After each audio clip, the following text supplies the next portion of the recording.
And congressional lawmakers have mostly condemned yesterday's violence. But more than 24 hours later, we're still trying to get definitive answers from some lawmakers about what needs to happen next and if any of them take any responsibility.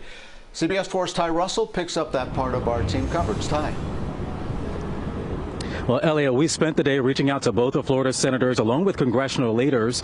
And once again, all of the Republicans told us that they were not available to go on camera. However, today we did speak with two Democrats and talk to them about the violence and what's next.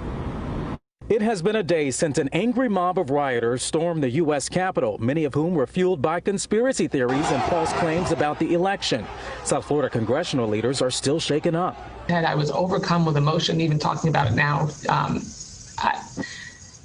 How could this happen here? After the mob left and session continued, some in South Florida's congressional delegation said they were still concerned about the certified vote counts from electors in certain states, like newly elected Republican Congressman Carlos Jimenez. He didn't go on camera, but in a statement he said he believes leaders from some states changed their election rules without having the authority to do so. Fellow Republican Mario Diaz-Balart, who also didn't go on camera, released a similar statement. No court has found that these states broke any laws.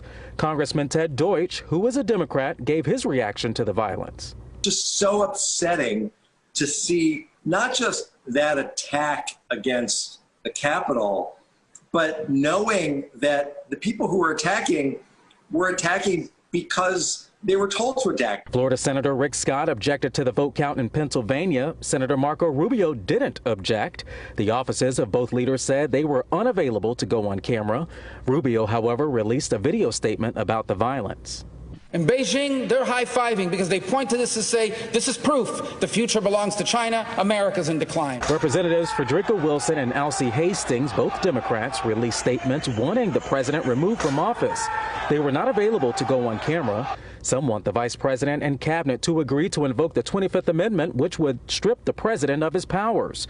If not, Congressman Deutch is on the growing list of leaders who say it's not too late to try to impeach and remove the president from office. But political expert Charles Zeldin says this is an uphill climb. The Republican Party hasn't stood up to him yet. I don't see them standing up to him now.